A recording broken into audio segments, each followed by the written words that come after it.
গৃহে প্রতিষ্ঠিত বিগ্রহের পূজা বনাম সমবেত উপাসনা।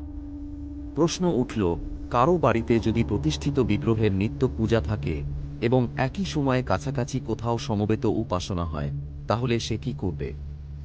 গৃহের পূজায় অবহেলা করবে, না সমবেত উপাসনায় অংশগ্রহণ করবে? শ্রী শ্রী বাবামণি বললেন, এটা খুব ভালো প্রশ্ন। দুটোর একটিকেও অবহেলা করা উচিত নয়।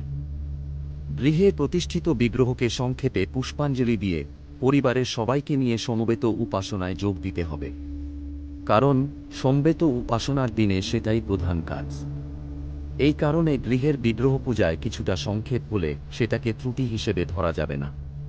কারণ যিনি তোমার গৃহে ব্যক্তিগত ভক্তিতে পূজিত হচ্ছেন, তিনি সমবেত উপাসনায় সকলের মিলিত ভক্তিতে পূজিত হচ্ছেন।